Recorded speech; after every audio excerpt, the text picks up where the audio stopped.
lead guitarist Anthony. I'm on bass, I'm Alex. I'm lead vocals, play a bit of guitar. I'm Si. I'm Daryl and I play the drums. Shall I do it? Yeah, you take this one, man. About 2 years ago, Si just left uni and he messaged me on Facebook saying that he's interested in starting a band, and he asked me if I knew any drummers. And funny enough, being a drummer, I thought, well, why don't you just use me? Now we ended up getting talking, so do you know any people who can play instruments? So I knew Andy straight away, good friend of mine. We all, like, apart from Alex, me and Si went to school together. Yeah. We've known each other since we were about 11, which is scary on its own. Yeah, 10 years. Yeah. And so yeah, we all got together to do that, and our original bass player also went to school with us as well, and we all sort of had a little, it was just like friends from school essentially having a harmless jam that turned into something else, and then Alex joined in about 4 months ago. 5 months ago, yeah. Yeah. Well, I sound engineer at a little music venue in Dartford, and the band played there quite a lot last year. So as they frequented there a lot, and I was working there, we obviously naturally started chatting and built up a rapport, I suppose, between them. When they realised that I had a recording studio at home, I offered to record their EP last summer, and so we sort of built up a sort of relationship through that, I guess, and they knew that I was, I suppose, a competent musician. At the time I was in another band, and by the time it came to December of last year, it just happened to be that I had parted ways with my last band, and they were on the hunt for a new bassist. So I guess a natural conclusion was to ask me to join in, as soon as they knew me quite well. Mine's embarrassing. Well, not embarrassing. Not embarrassing. I feel bad. It's not embarrassing, but it's things you grow out of. Like, the first album I bought when I was 10, I think it was the Limp Bizkit album. You know, the one with the starfish on? Good album, man. No, but it's not. No, It's not embarrassing for him. Not embarrassing as such, but it's not something I'd necessarily buy now if I didn't. It's not Phil Collins, man. It's alright. You can say it. Mine's a bit worse than his. Mine was Spice Girls. And I got the movie with it as well. Cannot top that. But then after that, I got Nickelback's album. That was my second album. I got Silver Side That Up. wasn't the same day though, was it? Nah, man, that was about 3 years. Once the tape had worn out on Spice Girls, I was like, right, I've got to get something new to listen I like to. when they gave you the film as well. Like, Yeah, man, just take it. It was on TV the other All the day. merchandise, t-shirts, have the lot. Can't sell it. Yeah, it was awesome.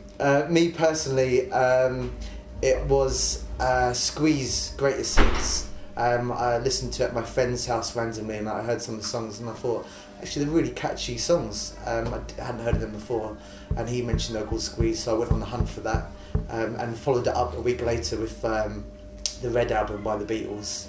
You were about when the Beatles released their first album, weren't you?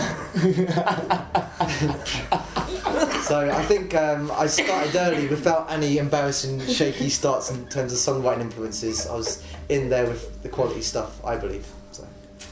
I had a few like singles here and there, probably like Nelly or something like that. Yeah. But the first album was Guns N' Roses' Appetite for Destruction. That was why I started playing guitar Never as looked well. back. Yeah, no, it blew me away. Like, so I was like, yeah, I want to do that.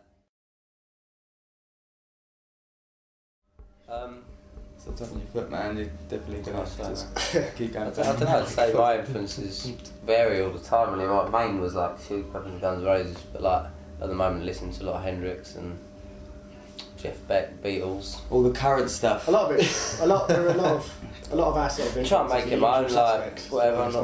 I'm not really that into it. I'm gonna be honest. There's not many bands that have come out in the last 10 years. Like I like Sabian, Foo Fighters, Kings of Leon maybe, but there's not really any new bands that I think I'd like. There's not many albums in the last sort of year or two that I would desperately go out there and couldn't wait to get my hands hold of. I'd say Kasabian's last album was Kasabian's album was really good, and I picked up a few pop albums in the last year or two, but in terms of like decent rock and indie stuff, hasn't been anything that exciting for me personally. So I'm open-minded and listen to everything that's on the radio anyway.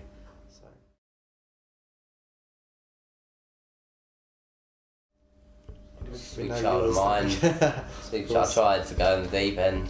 Sweet Child of Mine / got it after about a month. Like the main riff anyway. It was like at first it was a bit slow, but probably jumped a bit. In comparison, mine was House of the Rising Sun. because it was just a simple 6 chords. Yeah, it's a pretty standard beginner's kind of song. Yeah, it's in every beginner's guitar book, isn't it, really? Yeah. We can't all start off at Slash standards. No, it didn't really work, to be fair. I was probably like ahead of myself. But Mine was Wonderwall, man. That was the first thing I learned. That was just easy. I don't know mine. His mum was American Idiot by Green Day. Yeah. I used to think the drums in the I think it's the chorus just after the you know the bit around the toms and stuff. Yeah. I think that was so good, and it took me such a long time to learn that, which is quite amusing now. But yeah, that's got to be a good sort of 7, maybe 6 years ago.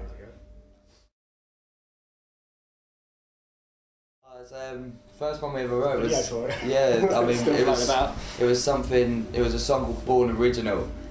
It was on our first rehearsal, and thinking back now, it's just such a pony song. But to be fair, you've got to start somewhere, man. To be fair, 4 people who never ever we were all good friends at school at the time, but 4 people who hadn't seen each other. I mean, I saw Ant a lot, but properly for a good 2 or 3 years, to come into a room and be the awkward moment of sort of going, should we play music?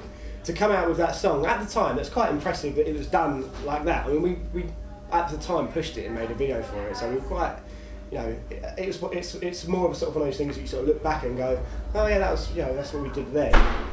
Obviously doesn't stand up to what we're doing now, but it's quite impressive considering the circumstances. Yeah. And it was like within 3 or 4 hours as well. Just it was done. There's still a little music video for it on YouTube, isn't there? Don't bring it up. You can trim that down. Don't look for it. Check it out, kids. Go find it. Don't look for it. It'll be gone by tonight. 3,000 hits on it, hasn't it? It's got 3,500. Took 2 years. Oh, looked it. That was Daryl loving himself.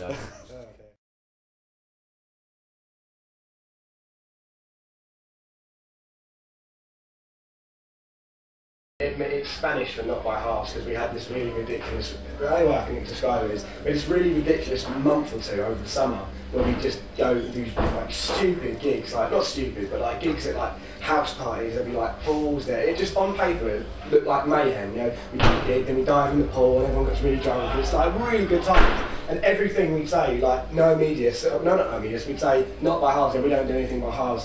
One time was when we did that gig. We did a gig at a friend's house and there was a pool there, and it turned into mayhem. And the next day we had to go up and do 2 hours for a local show, and we were not in any fit states before.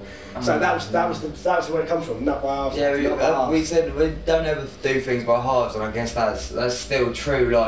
We work really hard, but we also party really hard, and we also just get on really. All the cliches, but it is true. There's nothing we do half-heartedly, so that's where it came from. And then the Spanish lick was just, we heard it in Spanish one time and we were like, that sounds sweet. So we were like, not by halves wasn't as good as it. Nah. I think it was me that found it. Awesome. Well, you don't influence the writing, so. No, I got to do something, I suppose.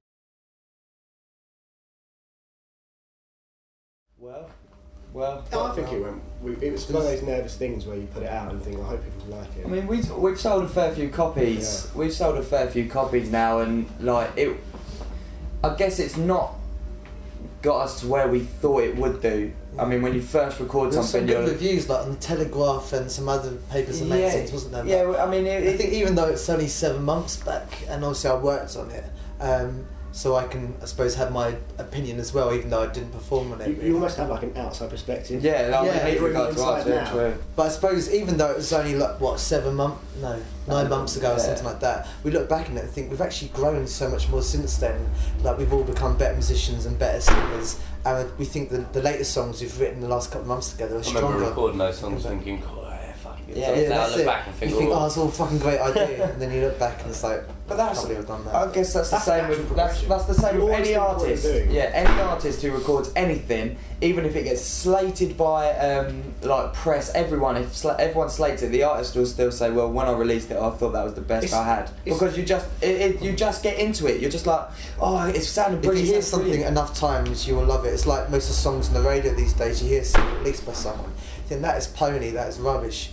But it infiltrates your skin. Yeah, 2 months later, you're singing it along. They pipe it down your throat so many times every day, every week on the radio. It starts to grow.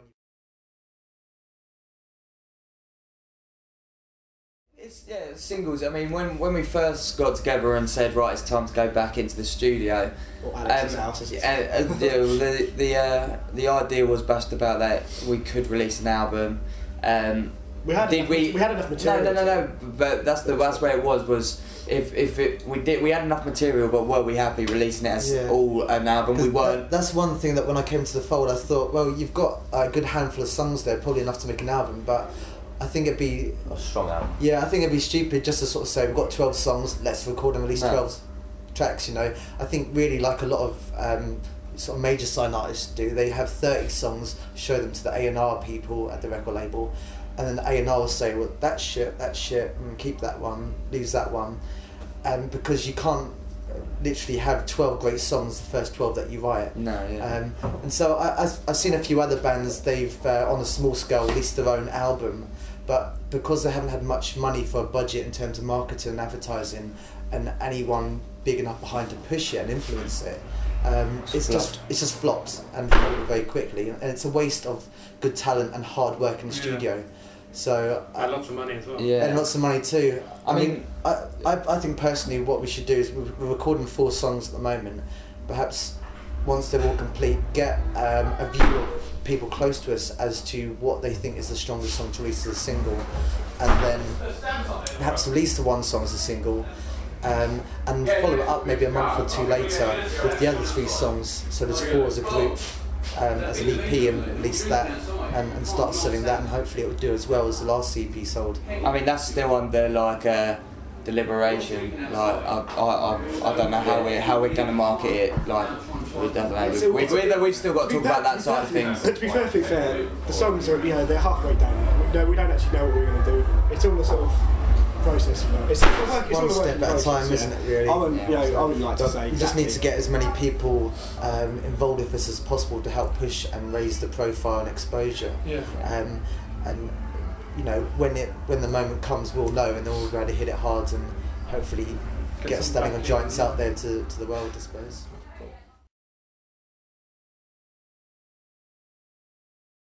I'd imagine we've all got the latest one we write every time. Yeah. He gets so excited every time we've got a new song that we haven't performed live. He's like well up for it. He's like so excited. He's waiting himself. And then like a month later, we've got another. Not song. Literally, like I have. Sometimes literally. Personally, there's this song we wrote a while ago called "Force It Down," which I love to play. It's just my own influences. It's a fairly heavy song, not heavy, but like it's the heaviest in our set. And there's a lot of interesting sort of parts, like drum wise, for me to play. So it's not that I don't like playing the other songs, but it really excites me. As soon as I hear that, it starts with a really nice harmony between them 3. As soon as I hear that, and then Dan's guitar comes, I think, oh, here we go, this is the one. But that's just obviously a personal opinion. Thanks, man. I think like it just means cancel. The newer songs. I'm quite excited about doing live, especially as like no one's really heard a recorded version of it yet. But I still quite enjoy playing Silhouettes live. Especially like towards the end, because I've noticed the last few gigs we've done it. I don't know, it's the sort of song that I even feel myself kind of dancing around, my feet moving around a little bit. And if you feel like you're doing that, then you could hope that's like going across to the audience too. So it just feels like a nice sort of anthemic tune to end the set and the night with. Yeah, I think so. It's quite upbeat and poppy, but it's quite feel good, isn't it? It's what you do best with your songwriting. Feel good. Which is what we do, right? Feel good. Feel very good.